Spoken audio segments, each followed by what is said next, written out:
Hello जय हिंद दोस्तों। आज हम पढ़ने वाले हैं ओम का नियम, जो कि 10th फिजिक्स में काफ़ी बार बिहार बोर्ड में पूछा गया है। ठीक है ना, चलते हैं अच्छे ढंग से आज समझने वाले हैं ओम का नियम को। तो देखिए, हम घरों में बोलते हैं ना कि वोल्टेज बहुत आज बढ़ गई है, इसीलिए रोशनी काफ़ी अधिक हो रहा है। हाँ, बोलते हैं वोल्टेज आज अधिक है तो रोशनी भी अधिक है। किसी दिन बोलते हैं आज वोल्टेज कम है तो रोशनी भी कम है, यानी करंट भी कम है। उसी के विषय में समझना है, थोड़ा सा देखना है इधर।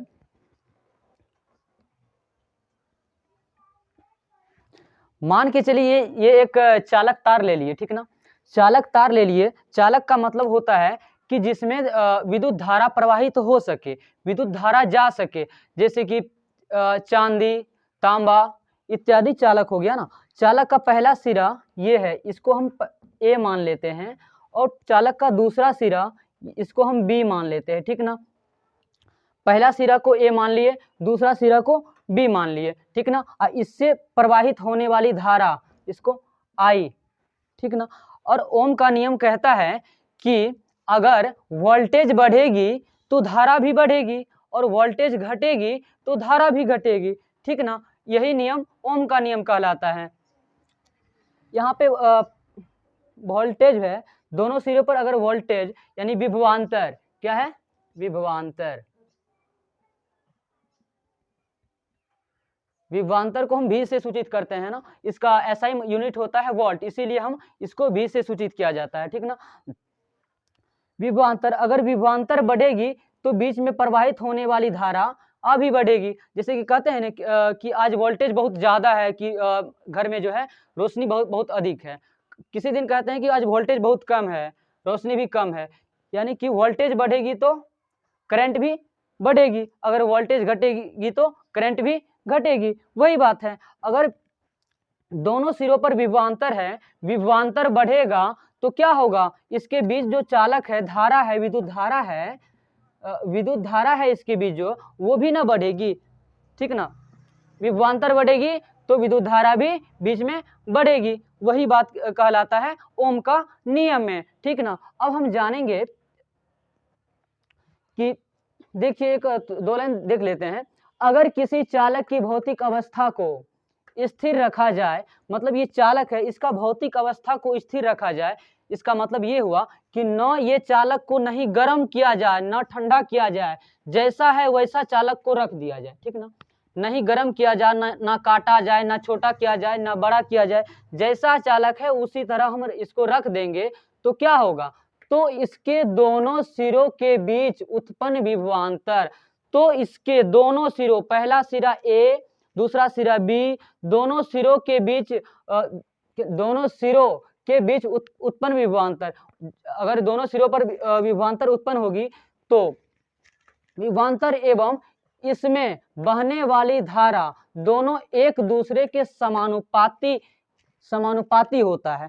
अगर बोलता है, अगर सिरा ए और सिरा बी दोनों में अगर विभवांतर उत्पन्न होगा तो बीच में उत्पन्न होने वाली धारा का समानुपाती होगा, मतलब एक ही अनुपात में होगा। इसका मतलब ये होता है कि अगर विभवांतर 10 वोल्ट है ना, विभवांतर अगर 10 वोल्ट है और धारा 5 एम्पियर है, धारा 5 एम्पियर है, विभवांतर जो है 10 वोल्ट है, तो और अगर 10 वोल्ट से बढ़कर 20 वोल्ट हो जाए ये विभवांतर, तो क्या होगा? धारा 5 से 10 हो जाएगी, बीच की धारा 5 से 10 हो जाएगी। अगर विभवांतर 10 से 20 हो गया तो धारा 5 से 10 हो जाएगा, इसी अनुपात में बढ़ेगा।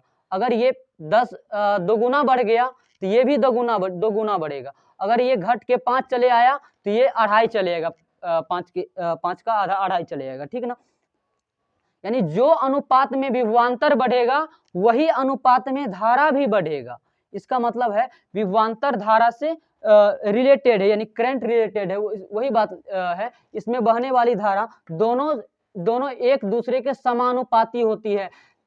समानुपाती का मतलब समान अनुपात से घटना और समान अनुपात में बढ़ना। है ना, 2 आदमी मान के चलिए 2 आदमी आगे पीछे जा रहा है, 2 डेग आगे वो गया तो 2 डेग आगे उस पीछे वाला व्यक्ति भी जाएगा। अगर आगे वाला व्यक्ति 2 डेग पीछे गया तो पीछे वाला व्यक्ति भी 2 डेग पीछे रहेगा। यही कहलाता है समानुपाती, ठीक है ना। इसको हम अनुक्रमानुपाती भी बोलेंगे तो कोई दिक्कत होने वाला नहीं है, जिन्हें क्या बोलेंगे, ओम का नियम। समझ गए? एक बार दोबारा रिपीट कर देते हैं। दोनों सिरों के बीच उत्पन्न विभवांतर और जो है उसके बीच जो है धारा उत्पन्न होती है उसके समानुपाती होती है। मतलब अगर 10 वोल्ट मान लेते हैं कि 10 वोल्ट विभवांतर है और 5 एम्पियर जो है धारा है, तो 10 से 20 हो गया, ये भी 5 से 10 हो जाएगा। जैसे जैसे ये विभवांतर बढ़ेगा वैसे वैसे बीच चालक में जो प्रवाहित होने वाली धारा है वो भी बढ़ेगा। जैसे जैसे ये बढ़ेगा वैसे वैसे वही बढ़ेगा। वही बात लिखा हुआ है किसमें, ओम का नियम। ओम वैज्ञानिक ने यही बात बताए जिन्हें हम बोलेंगे ओम का नियम, ठीक है ना। अब हम देखते हैं थोड़ा सा,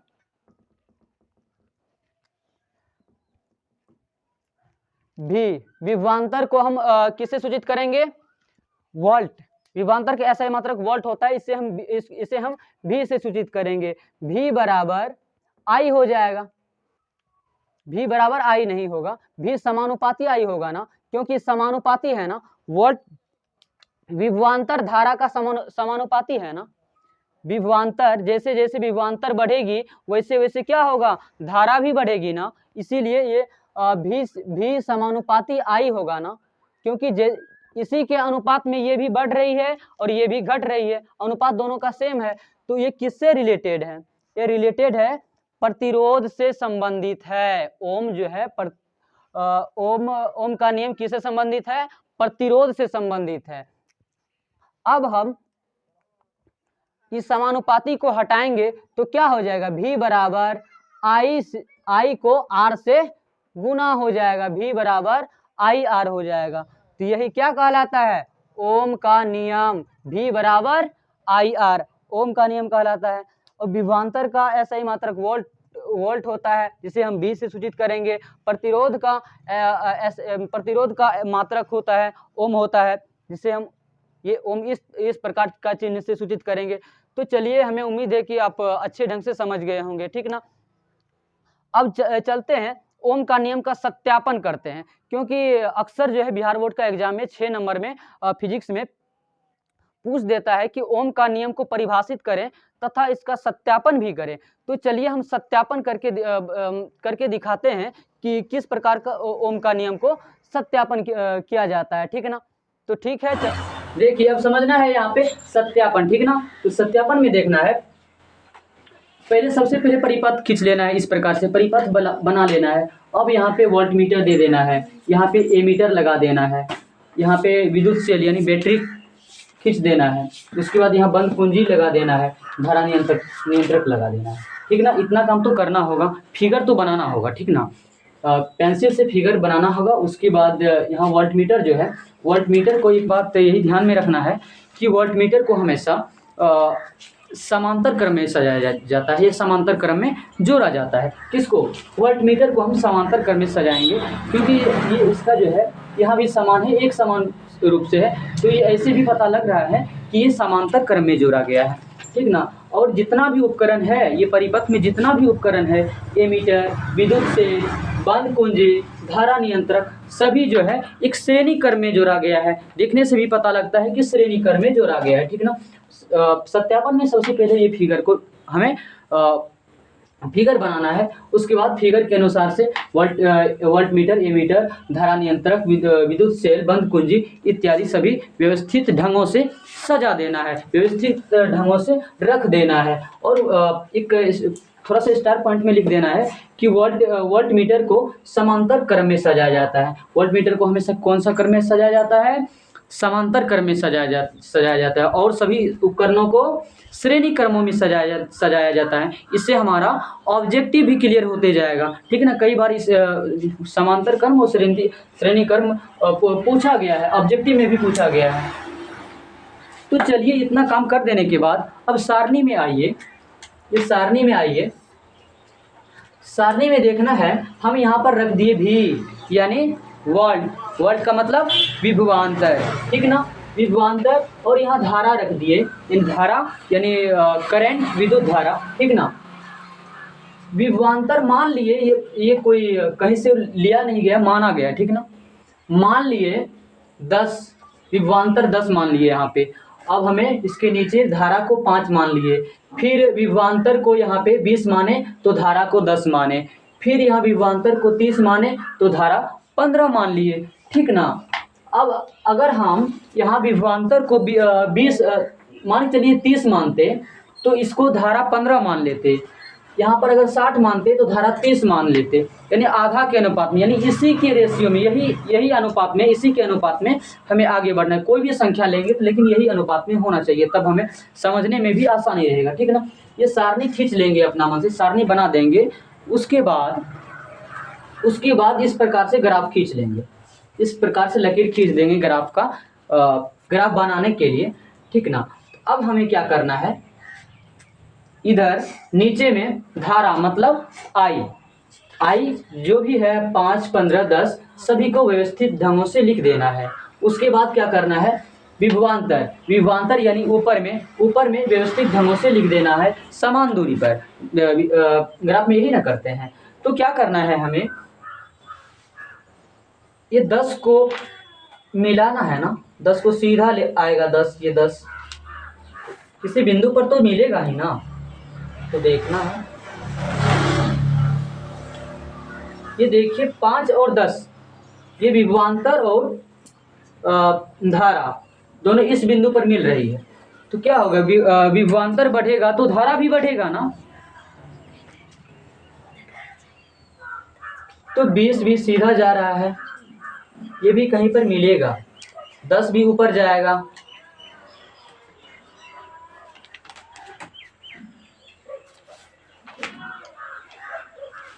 चलिए यहाँ पर मिल गया, ठीक ना। ये भी सीधा जाएगा एकदम सामने,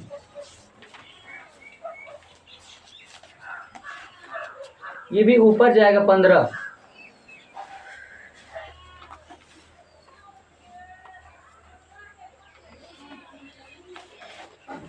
अब क्या करेंगे, अब ये तीनों बिंदु को मिला देंगे ग्राफ की तरह, ठीक ना। यहाँ से खींच लेंगे, हल्का सा टेढ़ा बना, आप लोग पेंसिल से सही से, पेंसिल और स्केल से सही से बना लीजिएगा, ठीक ना। तो देखिए जैसे जैसे विभवांतर बढ़ी वैसे वैसे धारा भी बढ़ी, ठीक ना। तो ओम का नियम में यही ना होता है कि विभवांतर बढ़ेगी तो धारा भी बढ़ेगी, वही बात है यहाँ पर। विभवांतर जैसे जैसे बढ़ी तो धारा भी क्या हुआ, बढ़ गया। अब इस प्रकार ग्राफ खींच दिए, तो अब देखिए अगर ये पूछेगा बोर्ड एग्जाम में 6 नंबर का क्वेश्चन में, तो इतना काम तो करना पड़ेगा यार, क्योंकि देखिए 6 नंबर हमें दे रहा है ना, 6 नंबर कोई फ्री का थोड़े ना दे रहा है, सिर्फ परिभाषा दे के 6 नंबर परिभाषा दे के थोड़े ना रोक देंगे पेन। फिजिक्स में बिहार बोर्ड में अगर पूछा जाता है ना, तो ये 6 नंबर में ही पूछा जाता है, ठीक ना। 6 नंबर में तो इतना काम करना पड़ेगा अगर सत्यापन पूछ लिया तो। अगर नहीं 2 नंबर दे रहा है तो परिभाषित करके फार्मूला डाल के बस छोड़ देना है हमें, ठीक ना। उम्मीद है कि आप लोग समझ गए होंगे। मिलते हैं अब अगले वीडियो में, तब तक के लिए जय हिंद।